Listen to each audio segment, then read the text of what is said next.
आज हम एक ऐसी कहानी में उतरने वाले हैं जो आपको सोचने पर मजबूर कर देगी। ये कहानी है एक आईने की, एक पुराने गुनाह की और एक ऐसे बदले की जिसने सारी हदें ही पार कर दी। कहते हैं आईने के उस पार एक दूसरी दुनिया छुपी होती है और तृप्त आत्माओं का घर। ये वो बातें हैं ना जो हम सब ने अपनी दादी नानी से सुनी है। बचपन में सुनकर डर लगता था और बड़े होकर ये सब अंधविश्वास लगने लगता है। पर सोचिए, क्या हो अगर ये सिर्फ बातें न हो, अगर ये चेतावनियां सच निकल आए। तो कहानी के सेंटर में है नीति, एक मॉडर्न आज के जमाने की लड़की जो अपने पति शुभम के साथ अपने नए घर में शिफ्ट हुई है। अब नीति को इन पुरानी बातों में, अंधविश्वास में कोई यकीन नहीं था, लेकिन उससे क्या पता था कि उसका अतीत एक साये की तरह उसका पीछा करते हुए उसके दरवाजे तक आ पहुंचा है। अब नया घर है तो उसे सजाने का शौक तो होता ही है। नीति को भी अपने घर के लिए एक खास, एक एंटीक आईना चाहिए था, और ऐसी चीजों के लिए बंजारा मार्केट से बेहतर जगह और क्या हो सकती है। बस यही छोटी सी ख्वाहिश, यही एक आईने की तलाश उसे एक ऐसे मोड़ पर ले जाने वाली थी जहां से वापसी का कोई रास्ता नहीं था। और यहीं बंजारा मार्केट में ही कहानी एक बहुत ही डरावना मोड़ लेती है। जो एक आम शॉपिंग ट्रिप होनी चाहिए थी, वो दरअसल एक भयावह, एक अशुभ सौदे की शुरुआत थी। नीति को कुछ पसंद नहीं आ रहा था, वो बस लौटने ही वाली थी कि अचानक न जाने कहां से एक बंजारन उसके सामने आ गई। और उसकी दुकान, माहौल ही कुछ अजीब था। धुंधली सी रोशनी, एक अनजानी तेज अगरबत्ती की महक। उस औरत ने एक आईना आगे करते हुए कहा, ये तो मैंने खास तुम्हारे लिए ही बचा कर रखा था। पर सबसे ज्यादा चौंकाने वाली बात क्या थी जानते हैं? उसे ये पता था कि नीति प्रेग्नेंट है। और फिर उस बंजारन ने अपना दांव खेला। उसने नीति को इमोशनली ट्रैप करने के लिए एक दुख भरी कहानी सुनाई। बोली, मारी बेटी वो बच्चे को जन्म देने से पहले ही चल बसी। मैंने यो आईना उसे दिया था। अब ये सुनकर नीति पर एक अजीब सा दबाव बन गया। वो मना भी नहीं कर पा रही थी। अंदर से नीति को बिल्कुल अच्छा नहीं लग रहा था। उसे वो आईना नहीं खरीदना था, लेकिन उस औरत की बातों में आकर वो मना नहीं कर सकी। उसने आईना खरीद तो लिया, लेकिन घर पहुंचते ही सबसे पहला काम क्या किया? उसे सीधा स्टोर रूम में रखवा दिया, जैसे वो उसे अपनी आंखों के सामने रखना ही नहीं चाहती थी। लेकिन गलती तो हो चुकी थी। वो शापित आईना अब घर के अंदर था, और उसके घर में आते ही शुरू हो गया अजीब और डरावनी घटनाओं का एक ऐसा सिलसिला जो अब रुकने वाला नहीं था। अब यहां से ना नीति और शुभम के बीच एक दूरी आने लगी। नीति जो देख रही थी, जो महसूस कर रही थी, शुभम उसे मानने को तैयार ही नहीं था। अगली सुबह जब नीति की आंख खुली और उसने आईने को अपने बेड के ठीक सामने देखा, तो उसकी तो रूह कांप गई। पर शुभम का जवाब, अरे स्टोर रूम में चूहे थे तो मैं ही उसे रात में यहां ले आया। जब नीति ने कहा कि उसने आईने में एक परछाई देखी, तो शुभम ने उसे सिर्फ वहम कहकर बात खत्म कर दी। और इसके बाद चीजें तेजी से बिगड़ने लगी।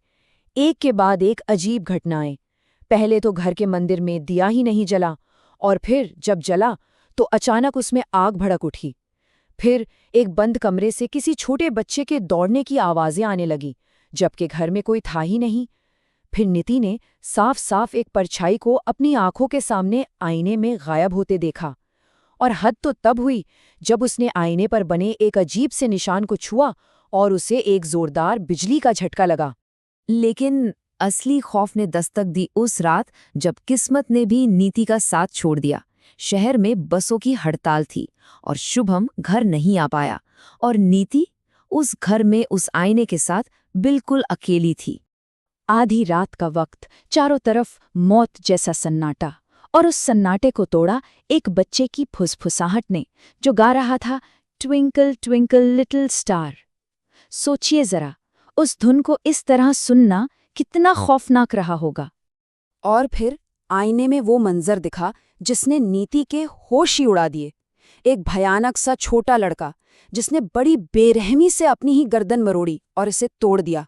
और फिर अपना कटा हुआ सिर हाथों में लेकर वो आईने के अंदर से नीति की तरफ बढ़ने लगा। ठीक उसी लम्हे घर की सारी लाइटें चली गईं, घना अंधेरा। घबराई हुई नीति ने जब आईने को वहां से हटाने की कोशिश की तो वो 1 इंच भी नहीं हिला, जैसे किसी ने उसे लोहे की तरह जमीन में गाड़ दिया हो। अब बचने का कोई रास्ता नहीं था। नीति उस कमरे में पूरी तरह से कैद हो चुकी थी। अब तक जो डर आईने के अंदर कैद था वो बाहर आ चुका था। वो आत्माएं अब सिर्फ परछाई नहीं थी, वो कमरे में मौजूद थी और वो वहां थी अपना बदला पूरा करने के लिए और उसका असली कारण बताने के लिए। और तब उस कमरे के अंधेरे में एक आवाज गूंजी जिसने नीति के अतीत का वो पन्ना खोल दिया जिसे वो हमेशा के लिए फाड़ चुकी थी। आत्मा ने कहा, याद कर माणिक नगर की वो रात जब तूने नशे की हालत में एक औरत और उसके बच्चे पर गाड़ी चढ़ा दी थी। वो गुनाह जिसे नीति भूल जाना चाहती थी आज उसके सामने खड़ा था। तो पूरी कहानी ये थी, कुछ समय पहले एक रात नशे में गाड़ी चलाते हुए नीति ने एक हिट एंड रन केस में एक औरत और उसके 5 साल के बच्चे को मार दिया था। और वो कोई और नहीं बल्कि उसी बंजारन की बेटी और पोता थे। बंजारन ने भागती हुई नीति का चेहरा देख लिया था और उसी दिन उसने बदला लेने की कसम खा ली थी।